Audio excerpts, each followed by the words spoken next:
stormy, snowy, icky outdoor Saturday.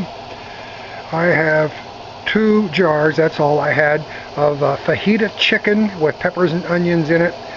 Getting ready to go. The lid lock just popped up, so now the timer has been set. That's how much time's left, and then we will put the weight on, and then we will run this for 90 minutes because it's 2 quarts at 11 psi. I'm only doing 2 because that's all the chicken I had, and instead of canning ground beef, now I decided to make a couple of meatloafs, which I will, as soon as they cool, I will slice those down and run those through the dehydrator, not dehydrator, but the seal meal, food saver. There we go. We will vacuum seal it. I will. There's no we. It's just me, myself, and I guess. So yeah, I've got a nice steady stream. I had it up on high and backed it down to medium high, and the closer we get after I put the weight on, then we'll start regulating the heat. Back in a few. Alright, we've been venting for 10 minutes. Woohoo! Yep, she's a little toasty. Let's try it the other way. There. Now we'll start, we will wait till this comes up to temperature, and then I'll start the 90-minute timer, because this is meat and it's quarts. Even if it's only 2 quarts, it's still meat in quarts, and it wants 90 minutes at 11, right there, 11 psi. Boing! So, back in a bit.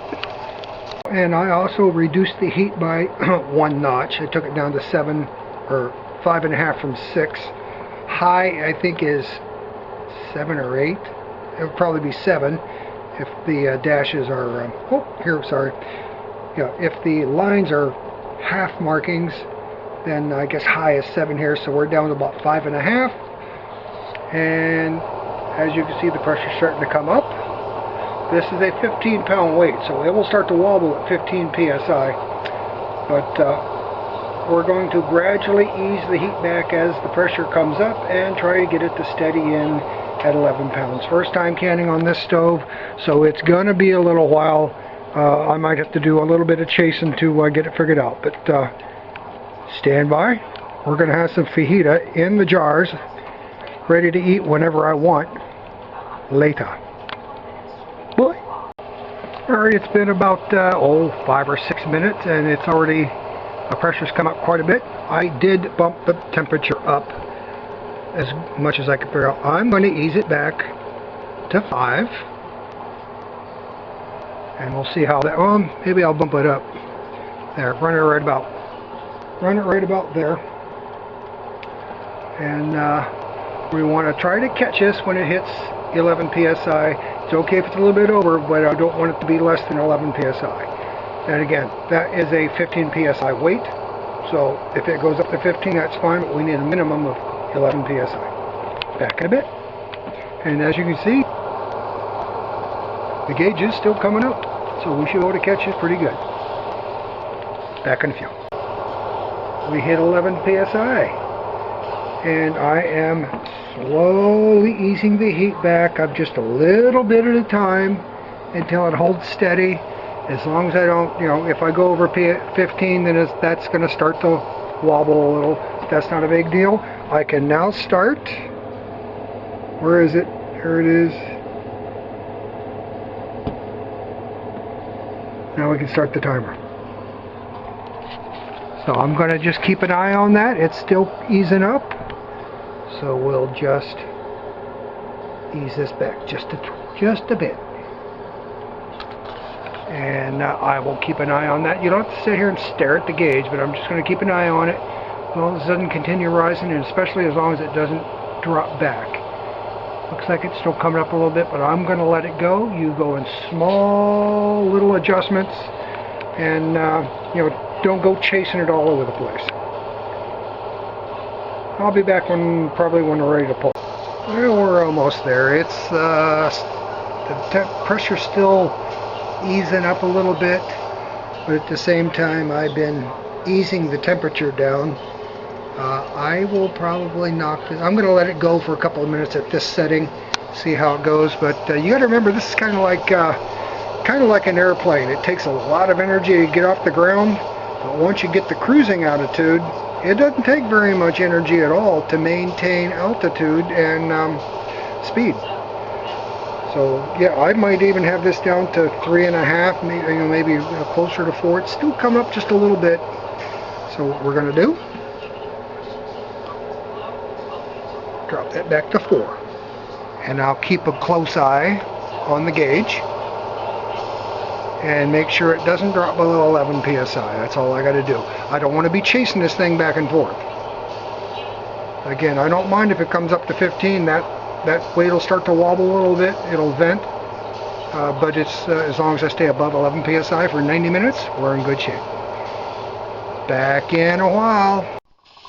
Well, it's been almost a half an hour since we got up to 11 pounds. The pressure has crept up just a bit, but I have eased the temperature setting down just a bit, so we should be steadying out. Can you hear it cooking? That's the canning process.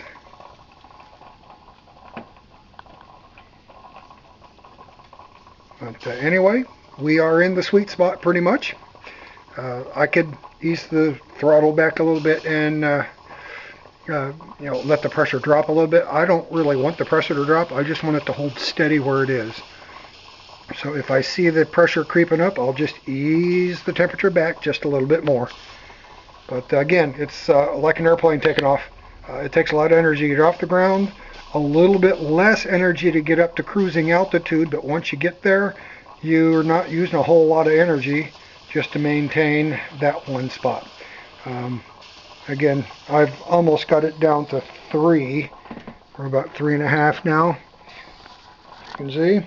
So we started at 7, which is the highest setting, to get it going.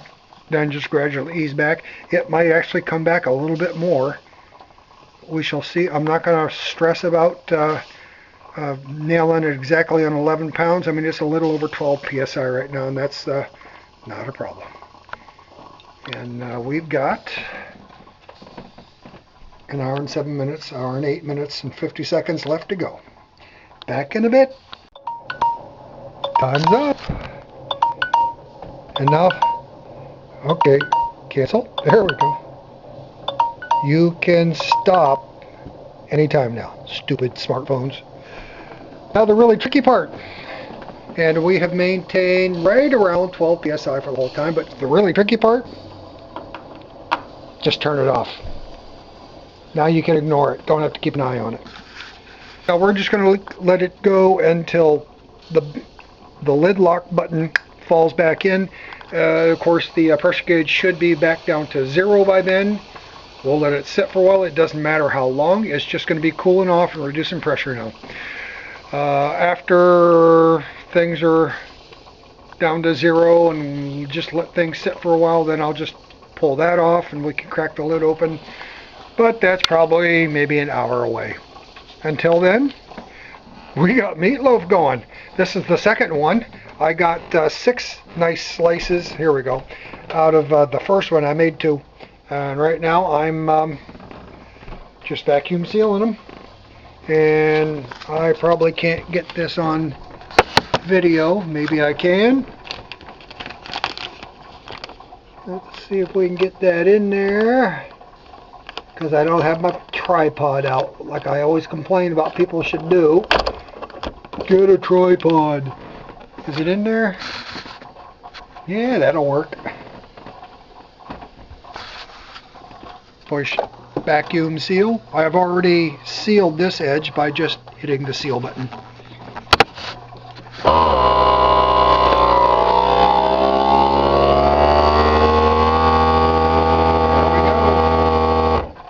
That'll be good to go for 6 months or more. Not that it's going to last that long, but 6 months or more. Don't have to worry about frost burn or freezer burn or anything.